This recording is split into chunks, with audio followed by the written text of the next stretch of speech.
walking alone, the streets are empty. The only thing I can see is my own silhouette. I'm getting stronger, step by step. The clock is ticking, but there's no time for regrets. I've been flying from town to town, from London to Taiwan. I've been all around the globe, trying to protect your soul. Hapon, ito ang ating mga tanim dito.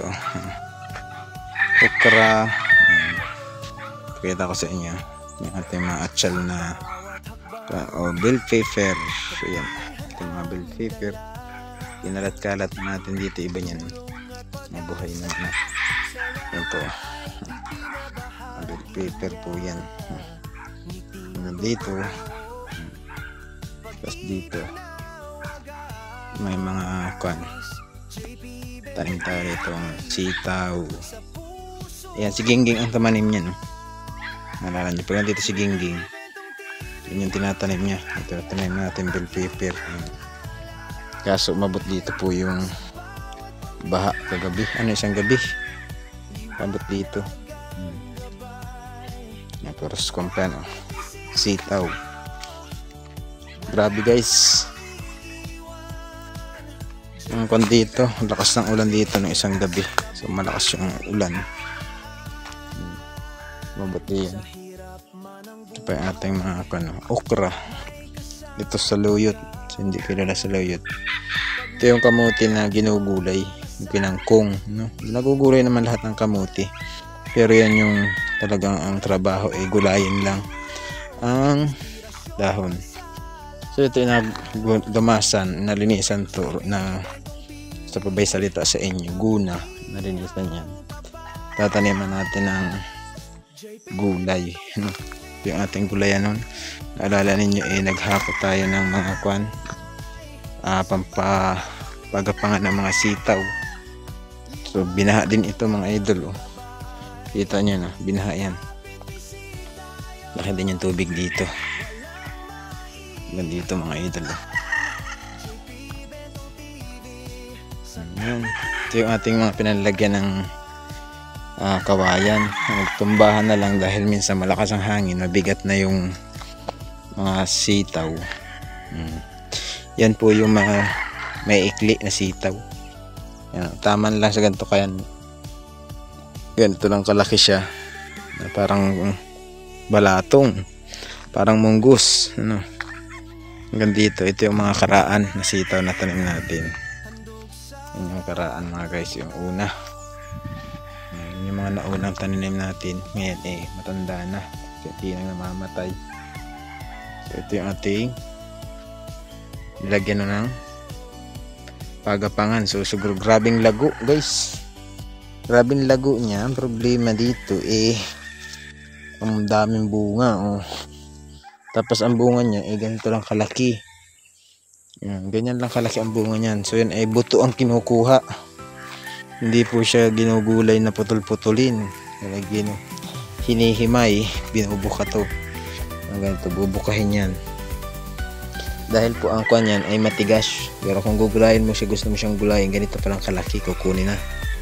Pero yung ganito na siya kalaki, hindi na po siya pwede.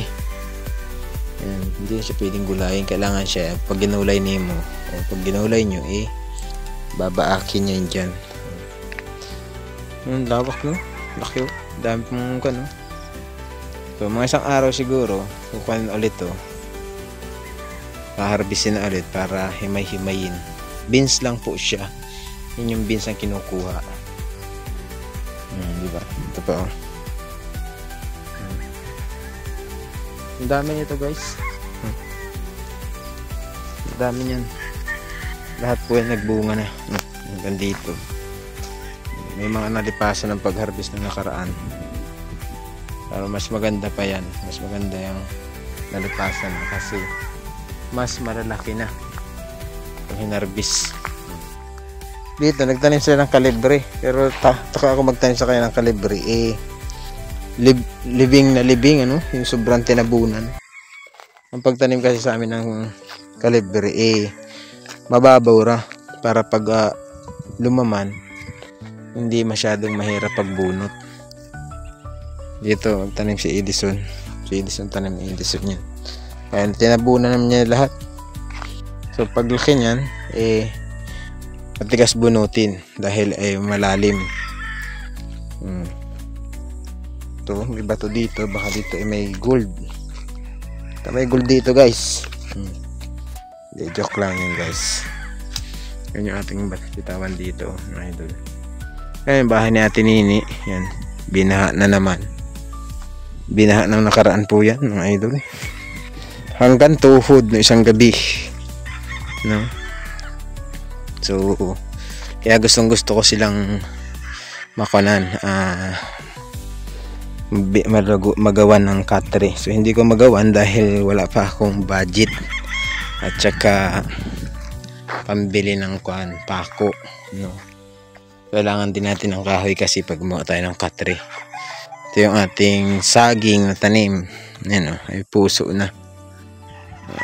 Yan na, puso na guys. Pakita ko sa inyo guys. Puso na guys yung isa. Okay. Ito, may puso na din yan. Tumutungo na din. Kulaling. Si Kulaling. Diyan nag-anak. Ayan. Kulaling. Dali. Kulaling. Tuwawa naman si Kulaling. Nag-anak ay sa butas. Mga idol. Ayan, no? Aso po yan, oh. Ayan. Nag-anak ay sa butas. Kulaling. O, diba? Nasa butas, hala.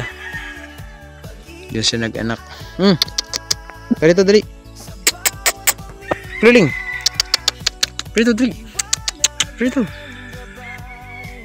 Kulaling. Ayun niya magwan. Tanaw lang siya. Ito pa isa. Ito pa isa. Ito pa isa. Aso natin, mga guys. Pakita lang natin yung ating kapaligiran dito kaya wala po tayong vlog. Wala akong vlog ngayon. Ilang na rin, ilang linggo na. So talagang medyo tayo, medyo naipit kumbaga. So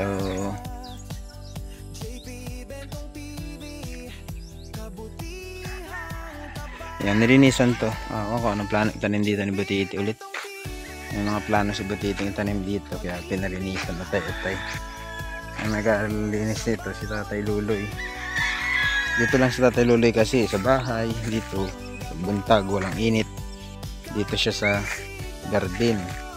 So minsan tinutulungan natin. Yan, tinulungan nga natin maglagay ng mga gapangan. Yan ang hinaharvest naman natin pang ulam, no, di ba? Hanggang dito. Ano? Marami nagkamatay na sitaw na dahil matatagal na to. Yan yung mga una nating itinanim. Diba? Yan po yung ating area. Yan yung bahay. Diba? Napaka ando naman yung ating sasakyan sa labas. Sasakyan na hindi ko na halos napapaandar dahil wala tayong alternator. So yung alternator natin hindi pa natin aayos. So gusto kong dalhin doon sa aking kaibigan, pinapadala na nga niya. Ang problema, wala naman akong pambayad. Sabi ko tsaka pag nagkapira na ako na sakto. So yun mga idol, pinakita ko lang ulit yung ating area dito, Team Butiti Farm. Huwag niyo kalimutan guys na bisitahin yung ating YouTube channel, Jeffy Bintong TV. So hanggang na mga idol, and God bless every day. Bye bye.